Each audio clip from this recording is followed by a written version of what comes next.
Stay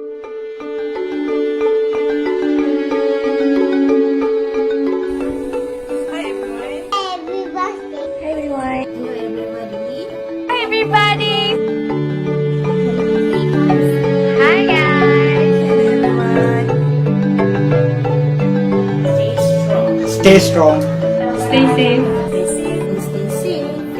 Stay safe. Stay safe, everyone. Stay together. Stay hydrated. Test. Stay fresh. Stay strong, stay safe, stay at home.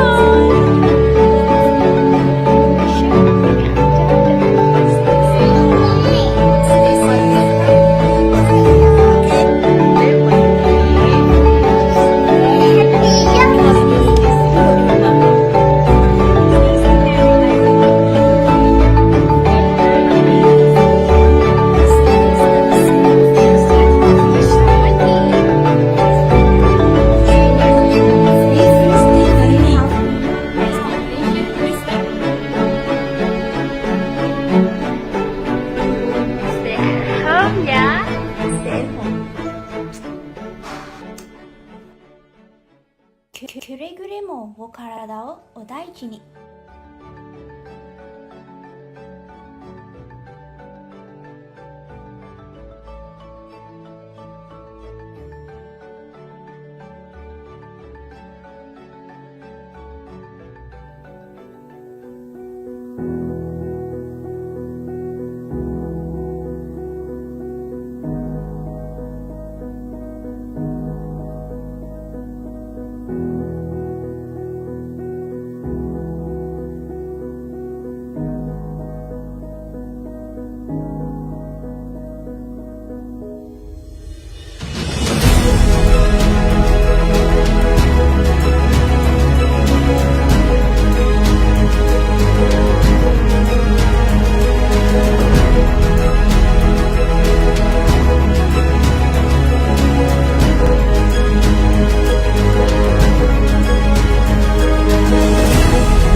Good morning, everyone. I'm Casey here again, and on behalf of IK Academy, I would like to welcome everyone from different parts of the world to our webinar Learn with IK Live series. And hello. Okay, you may want to share with us in the comment section, hi, and where are you from, and which country are you from? Okay, before we start, can everyone please help me to comment hashtag IK Academy so that I know you are here. Please also help to share this with your friends and colleagues. For those who are new, IK Academy is a technical training provider. For those who first heard about us today, IK stands for Integrating Knowledge. We train, we integrate. We help technical professionals around the world to integrate what they have learned into their professional and personal lives. This is important because we believe that the correct technical know-how can save lives. All it takes is just the push of a wrong button. Neutrality is our priority. Rest assured that we are totally brand neutral with a strict focus on education. Why? Because we know that your next course of decisions depends on it. Drawing from decades of experience, our network of industry experts will bring practical wisdoms to solutions. No textbooks, only experience. Our training programs cover maintenance, PV solar, waste, building, facilities, and more. The mode of the trainings that we offer includes online, offline, and hybrid sessions. It's either public or customized in-house. We at IK Academy are committed to provide the best learning experience to all our participants. We believe learning is a lifelong process. Give a man a fish and you feed him for a day. Teach a man to fish and you feed him for a lifetime. If you wish to get more information on IK upcoming trainings, June to August, please click on the link below and fill up a simple form. Our team will contact you further. Okay, now let's proceed with our agenda of the day. However, before that, please like and share this live webinar to who you think will be interested with our live sharing today. You may click on the share button and share it directly to your FB page or LinkedIn page, or you may share it around the WhatsApp, Telegram, or any medium that you find may convenience to you. And also, please type hashtag IK Academy to show your support today. I would appreciate that. Okay, today we have a special guest. We are glad to invite Sylvain from France, reside in Hong Kong, to share with us the topic indoor air quality. With the current pandemic situations and the growing interest in healthy environment, indoor air quality applied to commercial buildings is the key elements to consider for a comfortable, healthy, and yet energy efficient space. What to measure and how to control different variables to achieve the perfect place is a challenge. We will travel in this 1 hour webinar through the definition, the impact on occupants and buildings, and some solutions related to indoor air quality applied to commercial buildings. Webinar will cover introductions and definitions of indoor air quality, impact of indoor air quality, impact on the people, on the health and the comfort level, impact on buildings on cost and energy management solutions that can be implemented by 3 levels: measurements, indications, and controls. Please allow me to introduce Sylvain, sensor application specialist from Belimo Hong Kong, as a guest speaker here. He promotes and supports the sensor portfolio through consultants, integrators, and distributors in South and Northeast Asia. Sensors are a part of Belimo's portfolio that also hold damper actuators and control valves. Let's begin the live webinar today with Sylvain, the sensor application specialist from Belimo Hong Kong. Welcome. Thank you, Casey. Hello. Hi. Um, Good to have you today. Yeah. Thank you. Very excited. Can you see my screen? Yeah. It's All clear. right. Perfect. Hello, everyone. Today we're going to talk about indoor air quality in commercial buildings. And at start, I was wondering how to approach this topic, because it's a very wide topic, indoor air quality. Everyone has heard about it, and the approach of this webinar is based on of my experience in commercial buildings. I will start. Okay. I will start with a little bit of framing. Today, I would like to focus a little bit on the commercial buildings. And here we talk about buildings who have all types of public. So of course, office, shopping malls, hotels, hospitals, schools and universities, dormitories. There are many different types. And those types of buildings, they also comes with several type of challenges. First of all, they are public place, as mentioned, meaning that they have different type of people. Also, they are sometimes occupied 24/7 and sometimes only a few hours per day. So they need to be adapted. Secondly, those commercial buildings, they are more and more airtight, meaning that there is less options to open the window, for example. In a shopping mall, it's a little bit difficult, or even in an office in a big tower, it's impossible now to open the window. So the air question is quite important in those kinds of buildings. And one of the challenge, which is more related to the solution, is that the building owner, the users, you and me in the building, and the tenant are all different people, and they have different interests related to their building. So we'll see if there are some solutions to overcome those kinds of issues overall. So that's the commercial building part. And now the indoor air quality part.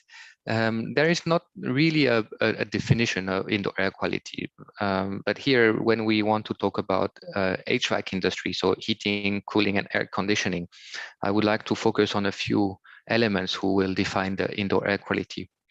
Of course, we can talk about temperature and the air velocity, so the airflow in the building. Mainly it is related to how the heating and the cooling system. In indoor air quality, we also talk about the relative humidity, which is the amount of water or vapor in the air. And in Southeast Asia, the main source is the outside air. Also CO2 concentration. And here the main source are you and me, the people in the room. And you have all experienced this in a meeting room where there are many people, or when there are not so many people, you can see and you can smell a little bit the difference. If you can smell the difference, this is also related to volatile organic compound, and we call this VOC. And those are the main source are either the equipment in the room, could be the furniture, the carpet, the glue, the printer, or also the people, the perfume. So I put the nose as a symbol because it's more or less everything that smells in the room. And last but not least, the fine particles. So all the very thin and small particles in the air. And there are several ones, they are classified, PM 2.5, I guess you have heard about those, PM 10. And the main sources are related to traffic or pollution in the city or industry.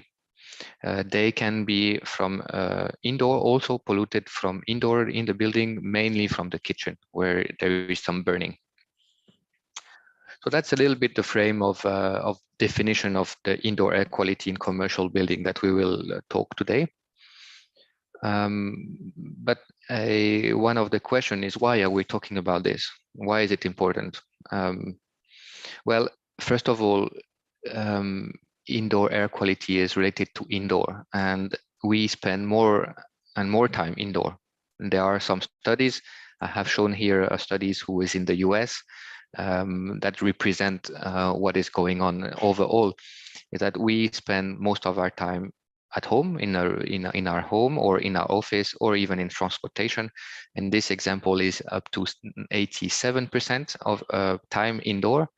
I think it's related in the last 2 years, it may be even more for every one of us. So taking care of the indoor air is also important because we spend a lot of time. But the air that we are in and that we breathe has an impact on us. It has an impact on our comfort, if we feel comfortable, too hot or too cold. It has also some impact on our productivity, if we are able to focus or to work hard or not, or less hard. And it has some impact overall on our health, if we feel or if we can get sick.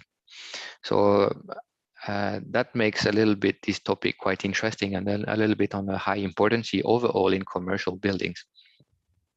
If we don't feel comfortable, or if we feel a little bit sick in a building, we have usually a name on the market, which is called the sick building syndrome, which is related to everything related to the building. If you come in a building and after a few hours you don't feel well, this is most likely due to indoor air quality problems, either comfort or health issues. I will go a little bit in the details on those different elements. And when we talk about temperature and humidity, those are mainly related to comfort. And I would like to highlight a little bit the comfort part here. It is, of course, quite important. If you don't feel comfortable, it is not really nice, right? But if you feel really uncomfortable, you can start to get sick or start to get some symptoms or not feeling well.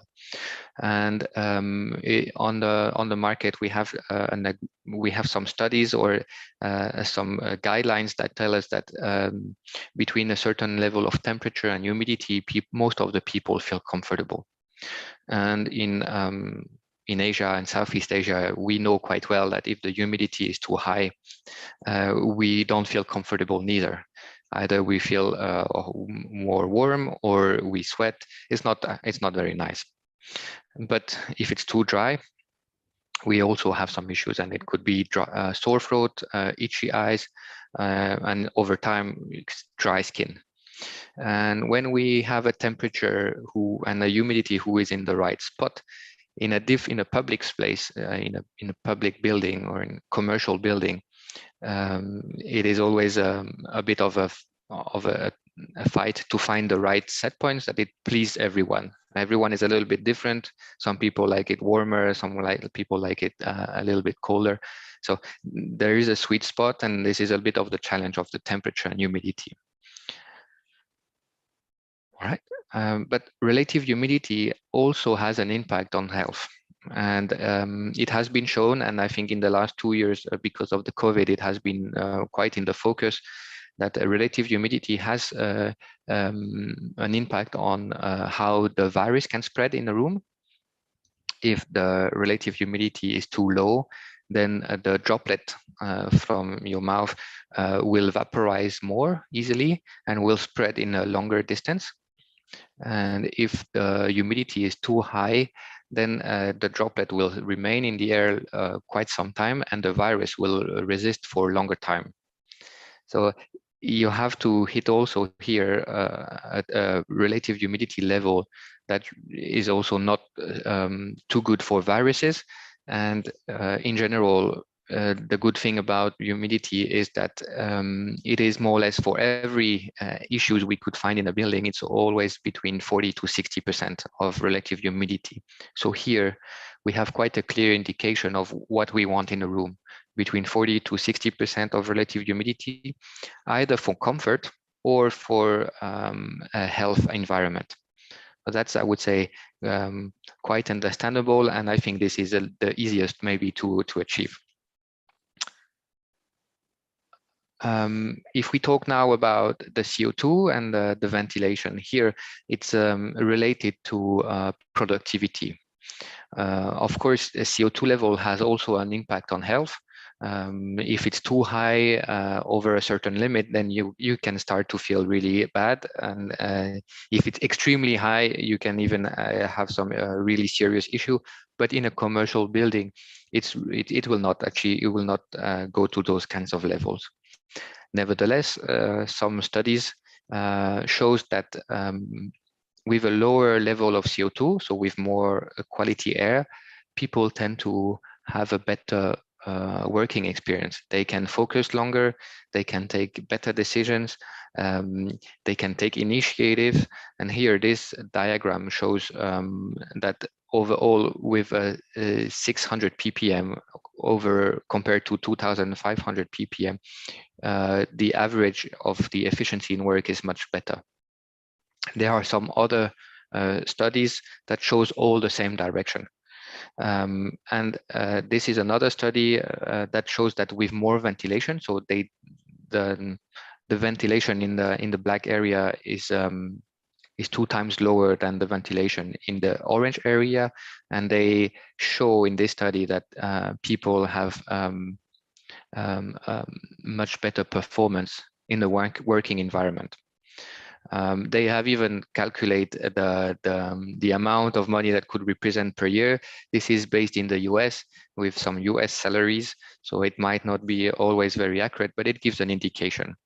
When we have a good CO2 level and when we have ventilation in the room, in a working environment, people tend to be more performant. We could extend this to other type of building. Of course, it works in the office, but it could also work in a shopping mall where people feel more alert, in a hospital where there are also some workers, but there are also people who need to get healthier, and indoor air quality will play a role overall. At the VOC now, the volatile organic compound.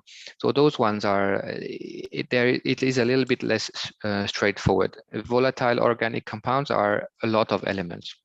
And they can be harmless, or some can be very dangerous.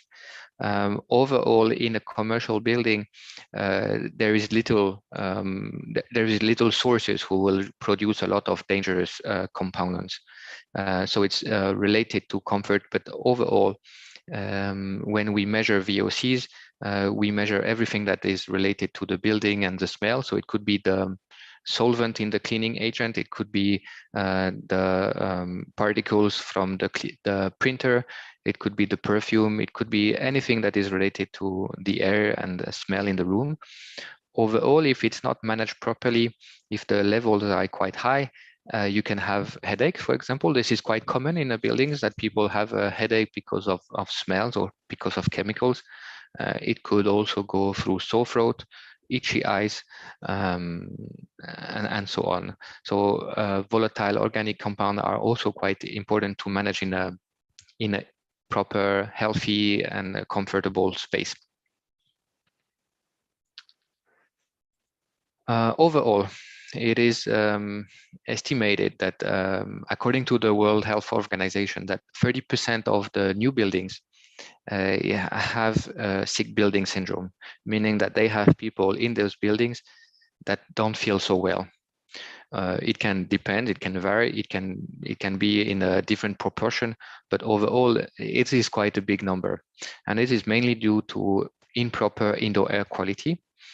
And therefore we understand that it makes sense to spend a bit of time and effort to focus on this part, because a building with proper indoor air quality will of course have quite a comfortable space, but will also have more efficient workers. And it is estimated that 2% of loss of productivity in a place with no indoor air quality managed, or with sick building syndrome, so it can represent quite some money. And also we will have less sick people. And there is also here some estimation that in some green building design, so some building who has been following some standards, and they have around 5% less sick time. So overall, this can represent also some real impact on a building.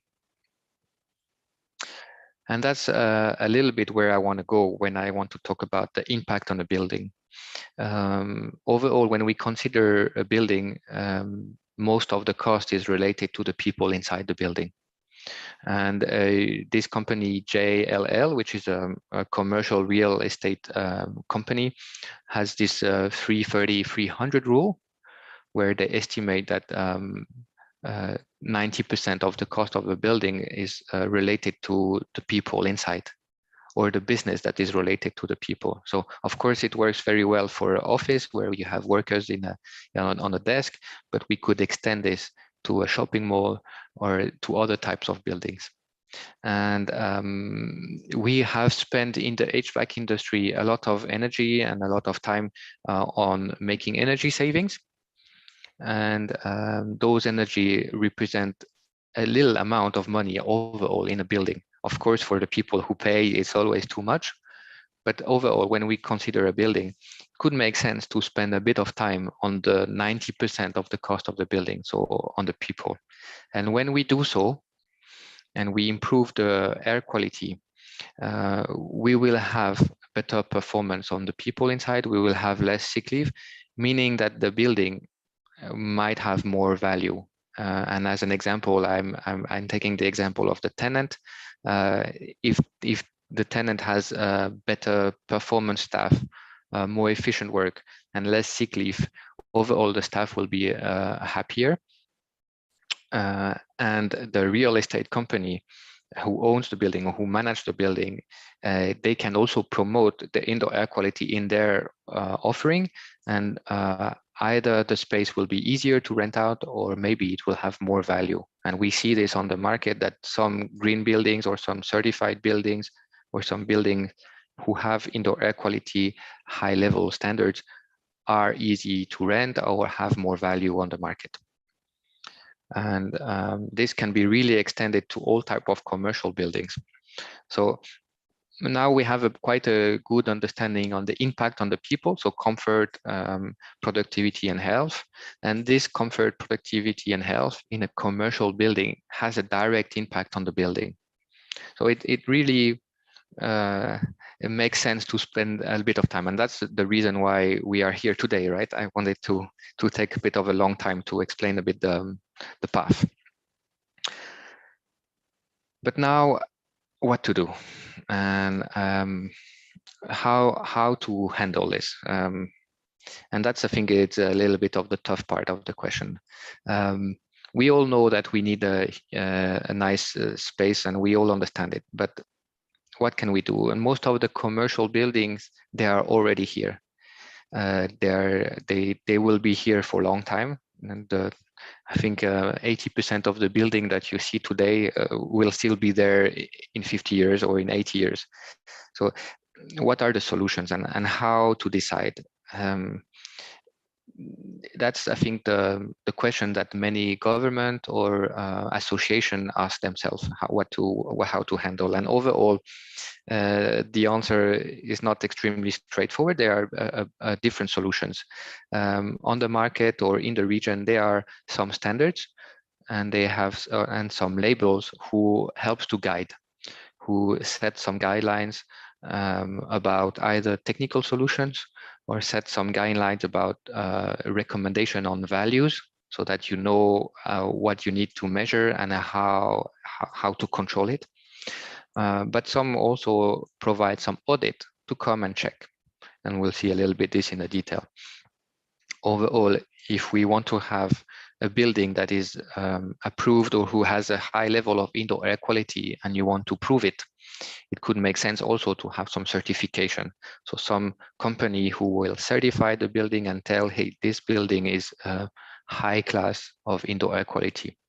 And overall, those kinds of associations, they are here in the market. They are either international, so there are some few in Europe, and there are, of course, ASHRAE in the US, who is also implemented globally, but there are also some more local regulation. And here you may know the Singapore Green Building Council, the Hong Kong Green Building Council, and some private company who will provide some certification and some guidelines. On the standard here, I wanted to show a little bit as an example what they could recommend. So they are usually either national regulation or standard or guidance, or some external private guidance. And they give very straightforward values to tell, okay, what is achievable and what should be done in a building. And I took here an example on the CO2. ASHRAE is a good example on the CO2 because they have a little bit of trouble to recommend a value, because it really depends for them. It really depends on several other values. But in the past, they used to recommend 1,000 ppm, which is a average value. You have here reset, which is also an international standard that recommends two levels, an acceptable level and a high performance level, so 1000 or below 600 ppm. Another example here is the Hong Kong national recommendation, and also here they have a good and an excellent class with 1800 ppm, and in Singapore it is recommended about 700 ppm above the outdoor, so it could be up to 1000 overall. So anyway, what I mean here is that there are some recommendation, and it has to be followed in order to achieve those recommendation or regulation. But how do you know you achieved? And this is only for the CO2, and we have told that there are also humidity, VOC, and PM 2.5. So overall, they have recommendation for a lot of different values. And in order to prove that they have done, the building is proper, they also certified building. They certified either with online on-site audit, come in the building and measure all the values. They can also certify some products that says if you install those products, then you will have a proper information and most likely a better performance, and so on. So that's what's going on a little bit to guide the people and the consultant and the building owners on the market. On the solution level, for me, I have classified the solution in 3 levels. First is to measure, and the important thing about measurement is if you don't measure, you can't control. There is no way you can do anything if you don't know what's going on in the building. And this solution of measurement is a solution that can be implemented in existing building.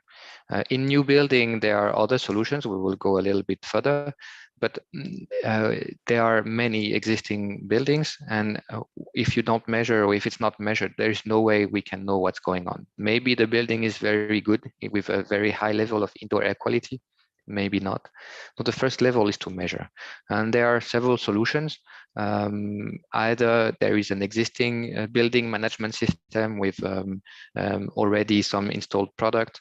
It could be that we just read out the data or measure a little bit more through the local building management system.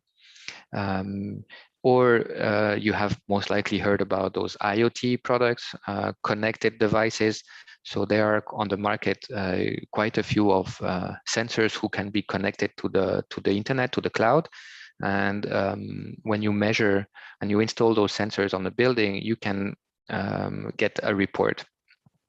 And this report can give you already quite some information. You can compare the report, the values that you have measured, can compare with the standard and say, okay, my building is good enough. So then I can also prove it to my tenant. I can also prove it to whomever asks me. I have a report. Or if the values are not good enough, then I can also try to define some of the actions that we can do. Also, as a tenant, if you have been paying premium for a healthy space, you want to know, and those kinds of reports can be interesting. I have an example, and this is a slide I had just I think yesterday, because we had this report last week, and this is just an example of one of the measurements that we did in our own office here in Hong Kong, and it shows different values for different measurement. And overall, I think we are lucky we have a good office, but this is typically the kind of information that can be valuable for a building owner, a facility manager, and a tenant. This is what is going on in your building. As a user, we don't have the choice. We cannot really know what is the humidity level. We don't have a button to to set the humidity level. We don't have the choice on the CO2, and we don't have the choice of the PM 2.5. If we are lucky, we have the choice of the temperature. You can select, and if you are in your office, you might have to fight with your colleagues with the set point of the temperature. So these reports can really help to guide and to see what are the actions ongoing. Another solution is to inform users. Now you are a building manager, building owner, or facility manager, and you have a proper indoor air quality. But how to reassure the users and how to inform everyone in the building that they can feel safe and they are comfortable in this building. And inform the users is also a part of the indoor air quality manager. There are some products on the market that are able to measure and display their information.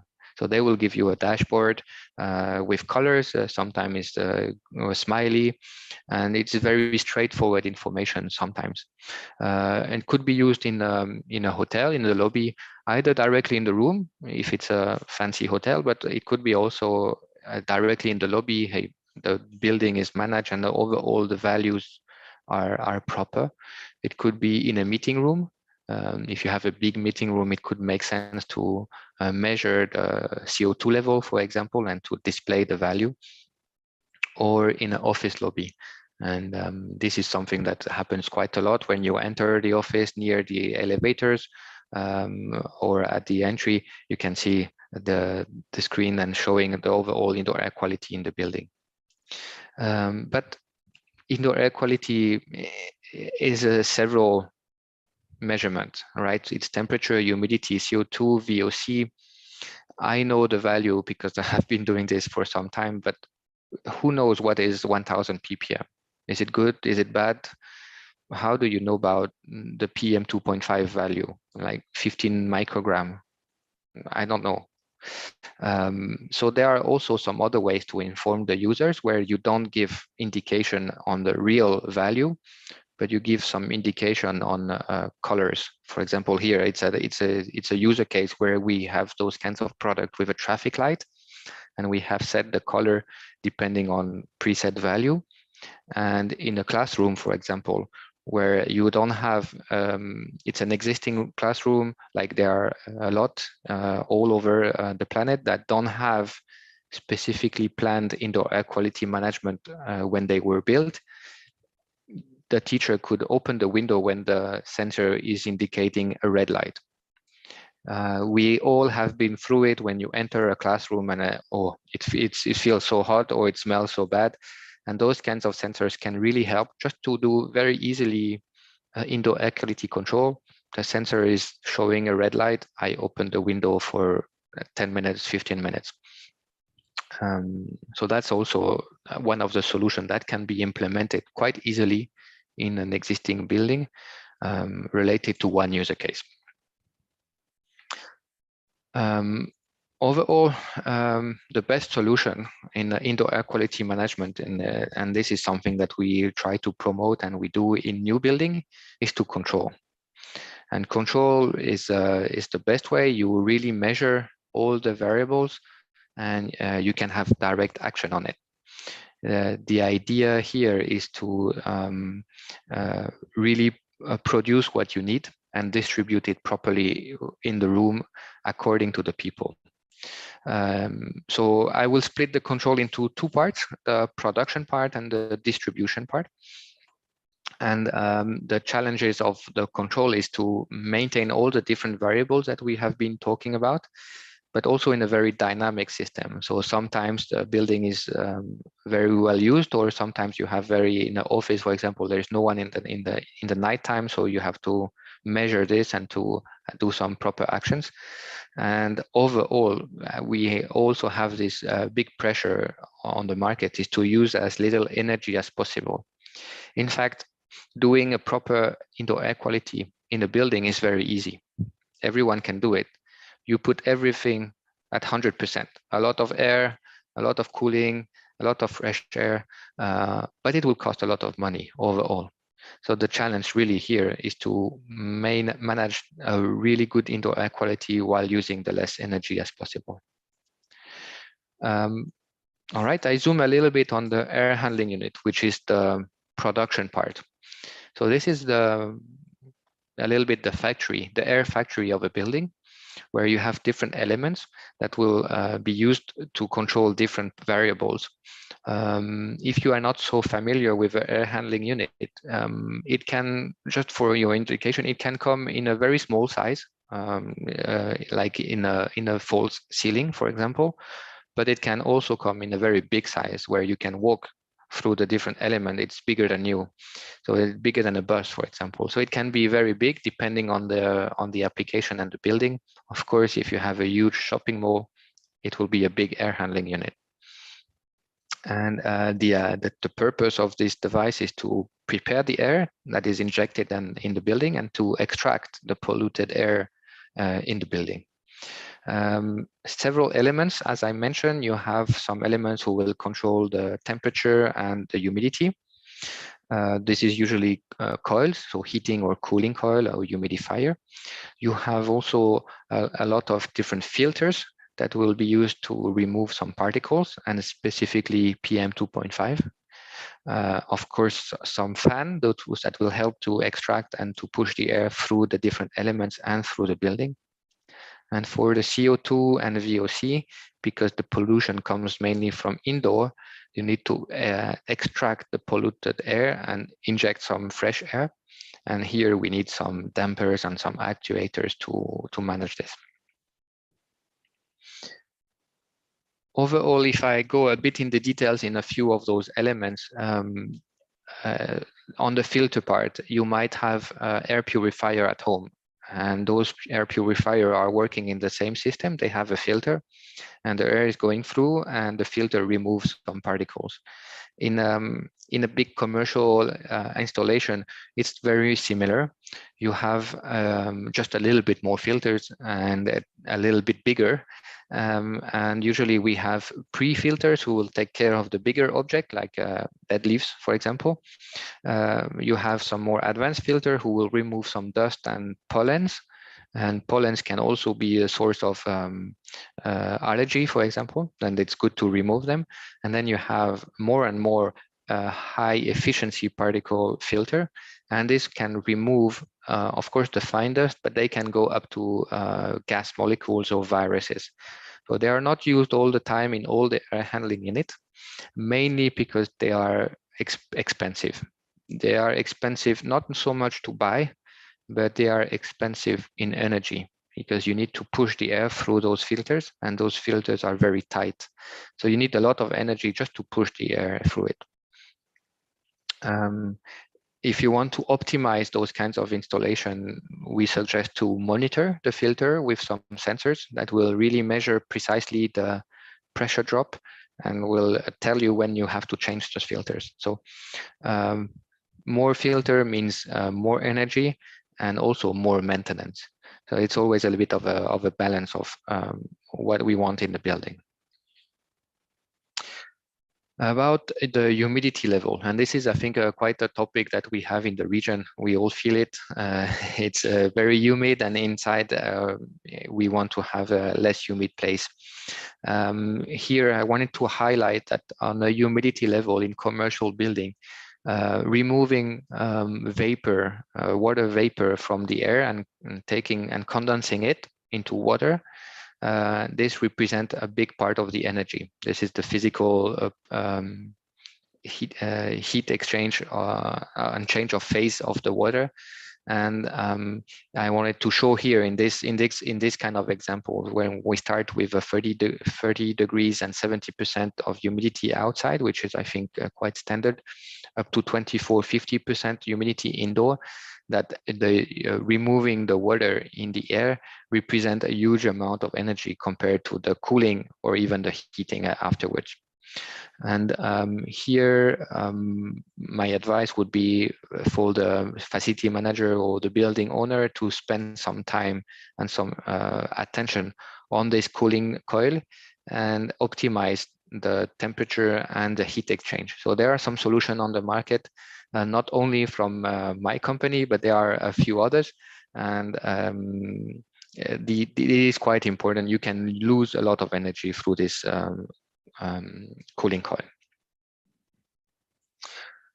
Related to the CO2 VOC, I mentioned that the pollution comes from inside. So it's related to the people or the environment in the building.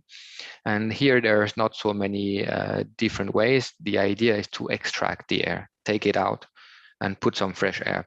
So the idea is, because we want to also save some energy, is to extract the air and to inject only what we need. So here the idea is to have some dampers, actuators, and some controllers and some sensors who will measure and who will adjust automatically. So typically in a shopping mall where you have a lot of people in the daytime, you will have more fresh air. And in the nighttime, because the sensor will measure that there is a proper indoor air quality, then the damper will close and it will be only recycled air, for example, and then you can save quite some energy. All right, so that was the production. Now I just want to go on the distribution. There are several ways to distribute the air. I will focus on two: the variable air volume, which is, we call this VAV in the market, and the idea is to use the air who has been produced just before and to distribute it in the building, in the room, with a room control. So you have in the room some elements, especially either a room sensor and some actuators who will inject more or less air depending on the needs. And the idea of this variable air volume is really to be able to control all the different variables that we have seen in indoor air quality. It will control the temperature. It will control the amount of fresh air. So if you have a lot of people suddenly in a meeting room, then the VAV solution will really inject more fresh air and maintain the right amount of CO2 level. One of the hard part of this VAV is to make some priorities between, for example, temperature or CO2. If you have a lot of people in the room, it could be that you need fresh air for the CO2, but the temperature is pretty okay. So, and then you have to decide which is the highest priority. And it could be the reason why sometimes in a meeting room, when you have many people, you feel cold, because then the system is opening more for having more fresh air, and then you feel a little bit cold. There is another way of doing indoor air quality or room control, is the constant air volume, where here the fresh air is coming through the production, but with a constant volume. And this constant volume is based on estimation, and it is calculated from the building of when the building is done. And the idea is to bring always a minimum amount of fresh air in the building or in the room. That works quite well if we know who and how many people are in the room. But as soon as you have some unexpected activities in the room, then the system cannot adapt. So you can usually manually change the temperature, but that's it. You cannot change the humidity, and you cannot change the CO2, or you cannot really measure it. So those solutions are usually a little bit easier to install and to handle, but they are a bit less efficient on the overall indoor air quality. All right. Overall, as a takeaway for this webinar, I think we could talk for quite some time about indoor air quality. But for this webinar, I would like to focus just to say that there are several variables responsible for indoor air quality, and we have mentioned them: temperature, humidity, CO2, VOC, and PM2.5. There could be some more, and depending on who will talk to you or where you read, you can find some more also. So this is just my today's definition. The indoor air quality in commercial building has an impact on the people, and on the building. So it's really a key element to consider for whomever you are. Either you are the user or you are the building owner, indoor air quality has to be in your head. There are some standards and guidelines who help to implement and to go in the right direction. My personal feeling is that there are still some work to do, and it's already much better. It has been developing in the last 10 to 15 years, and it has to progress. And I think it will go in it's going in the right direction. It's getting more clear for everyone. And overall, when we know and when we have the attention, there are several solutions available to solve indoor air quality. So again, first of all, to measure what's going on in the building, then to inform, so that we as a user or as a tenant or as a building owner, we know what's going on.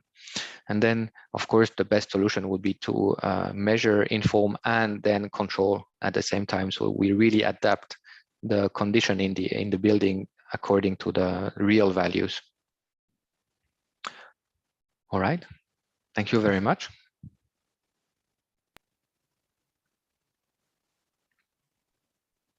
That's for my presentation. Okay, thank you. Thank you very much, Sylvain, for all the valuable sharing. You may stop share the slides. Okay, before we move on to the Q&A, there's some upcoming trainings that you might be interested, and we'll showcase over here. In case you need something from the team, you can actually feel free to fill up the form and our team will get back to you. And now we're going to move on to the Q&A. If you have any questions pertaining just now the presentations on IAQ, kindly type it in the comment section. I'll go through it no matter whether you're in Facebook or LinkedIn. I'll go through it in a while. But before that, these are some questions that we collected earlier through the Eventbrite. Okay, so questions number one for Silva. Okay, why IAQ, right? Actually, this topic is always been a neglected concern among the buildings. What's your opinion on this question? Well, I think people care, but the fact that there is no clear solution, and I think that's also a problem in the HVAC. Not so much of a problem, but that's the fact in HVAC industry. There is no one solution. Usually, the solutions are tailor-made for each building, and the fact that there is no real guidance in the past was not helping. I think now it's really getting there with those standards. And really, we have those classification into those premium building, gold, and platinum building, right? So, so there's a classification of platinum, yes, gold. yes, they are getting there. I think this really will help over time.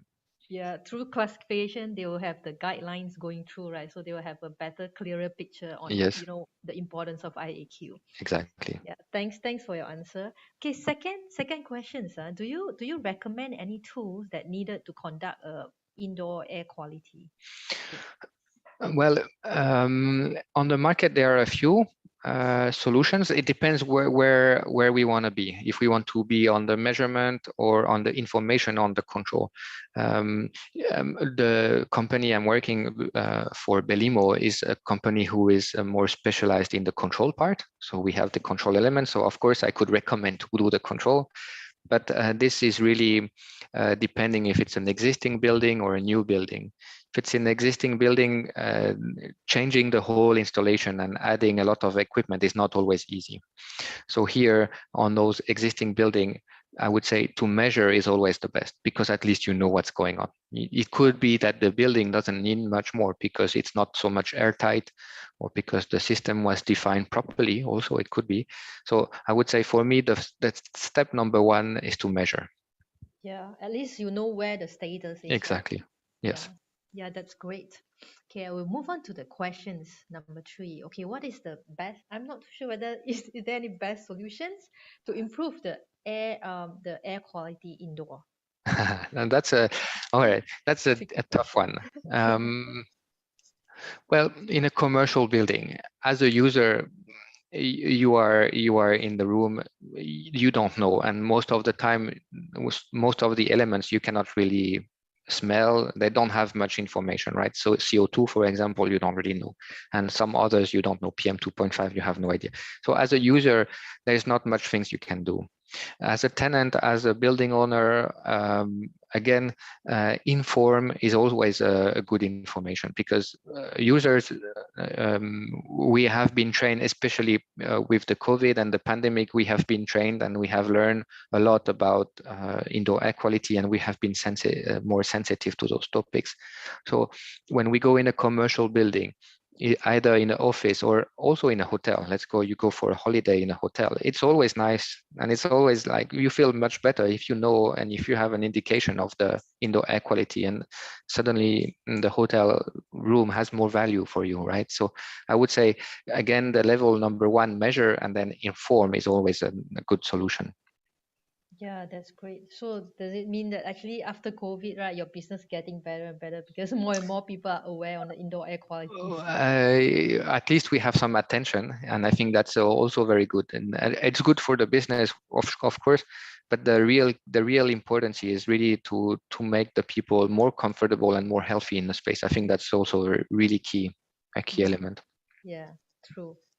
Okay, we collected questions from LinkedIn. Mr. Wang Heng Wong, he's asking, right, is biological pollution being considered in the indoor air quality system? For example, the mold, the bacterial, and the viruses. Well, they are not directly measured, um, but they are related to humidity. Most of those are related to humidity, and uh, it is possible to limit the amount of those bacterial, let's say bacterial and virus in the air, if you achieve between 40 to 60% of humidity. That's one of the answer, and the second part is the filter, where you can also remove most of those elements. Again, not every building and not every installation has those very high performance filters.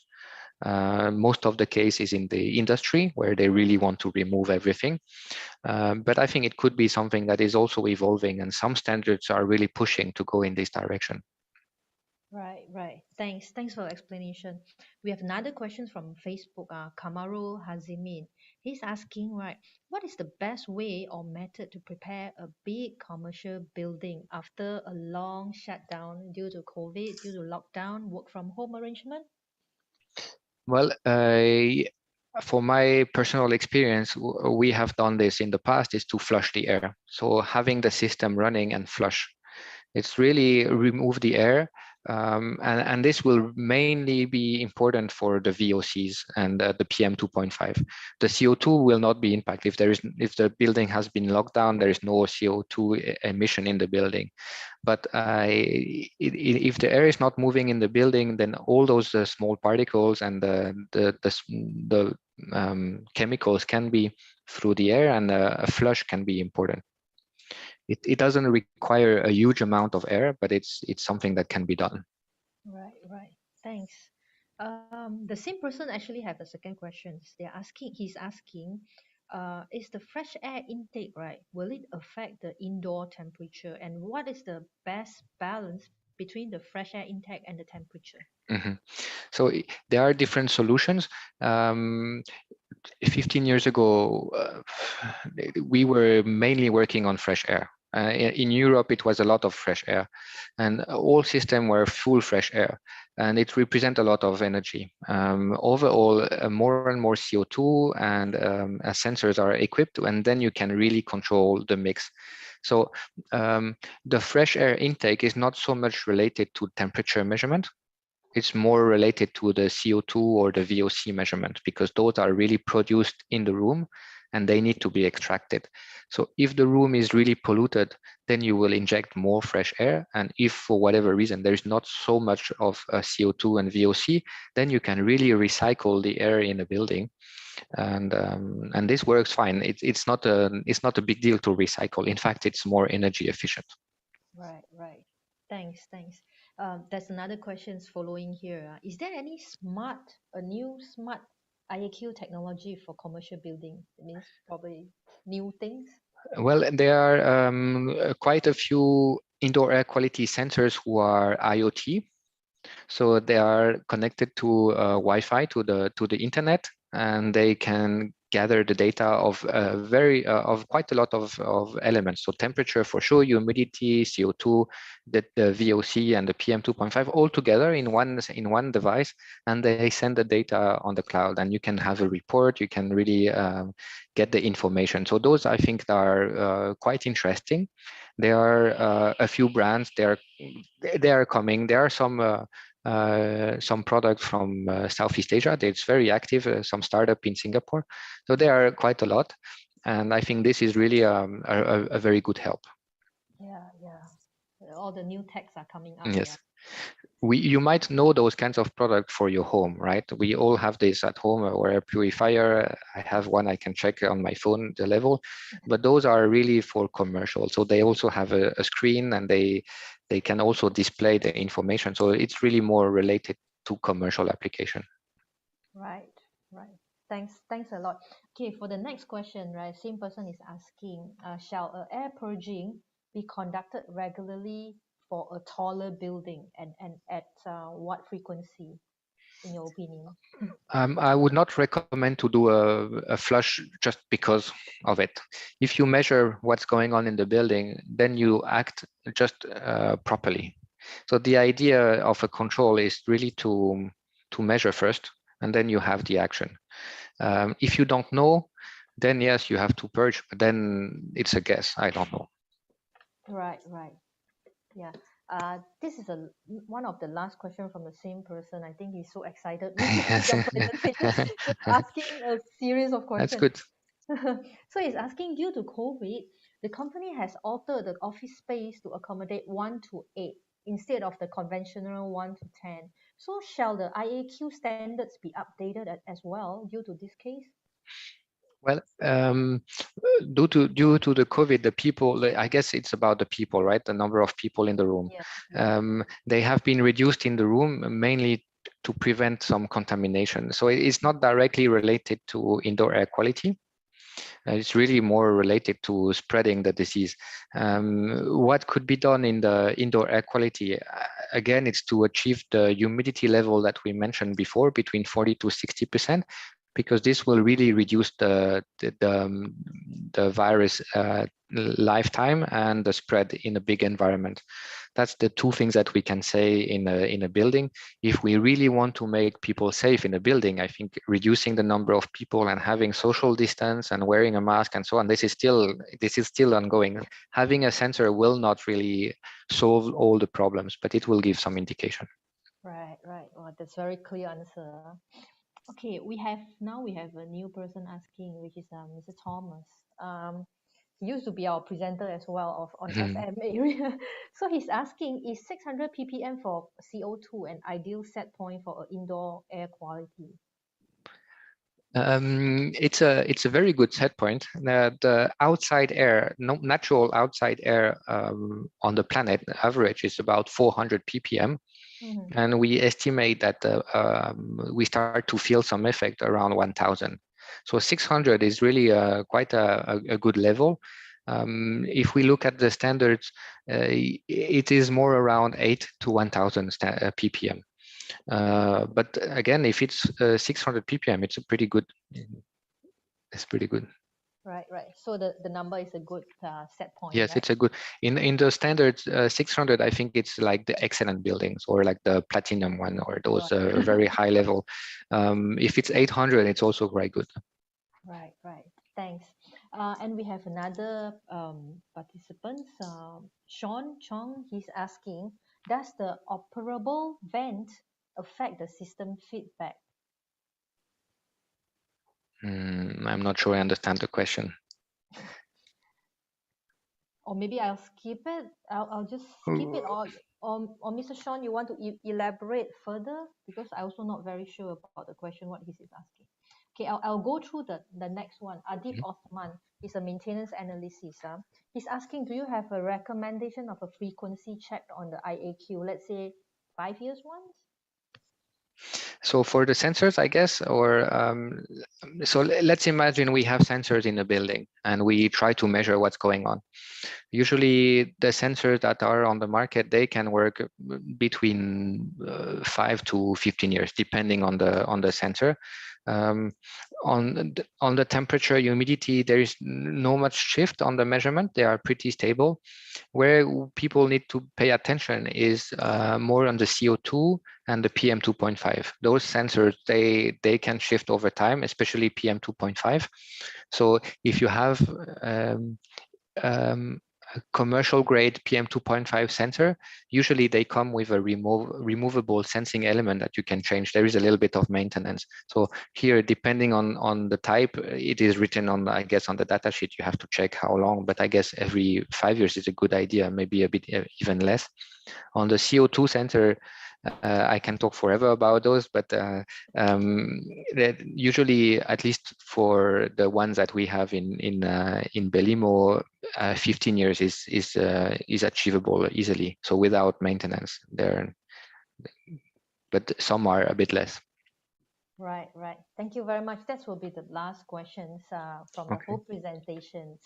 Okay, before we end, please leave a comment in the Facebook and LinkedIn. Thank you note to our guest speaker, Sylvain, all the way from Hong Kong. Thank you. And at least we know that we share something valuable or informative today, particularly on this IAQ area. And not forget to like and follow our page in LinkedIn and Facebook, and also join our Facebook club community page, iClub by IK Academy, to get the latest news of our upcoming IK Live webinar series and also other content sharing. Our upcoming IK free webinar will be on IK Evening Talk interview with Emmeline today at night 8:30, A Decision That Changed My Life by Mr. Nabil Nazimuddin, a project engineer. And another webinar will be by Diana Rahim and our consultant Niana Pragasam on effective spare parts management, reducing costs through optimized spares inventory on the 27th May at 10 a.m. Well, I hope to meet everyone again here live, and thanks from me, Casey and Mr. Silva.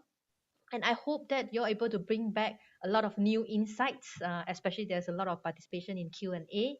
And lastly, stay safe and bye. Take care. Bye-bye. Bye.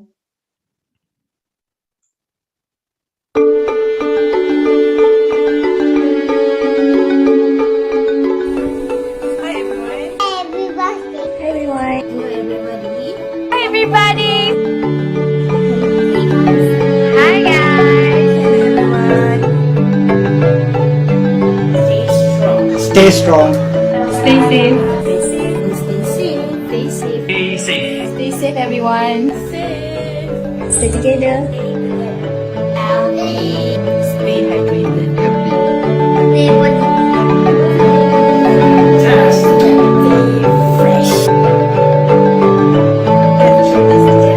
Stay strong, stay safe, stay at home,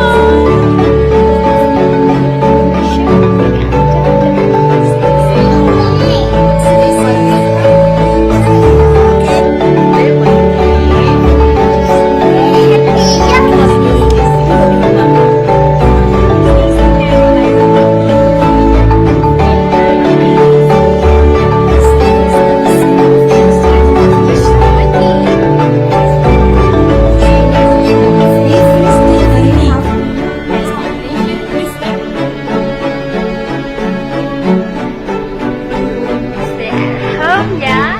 Stay at home. くれぐれもお体をお大事に。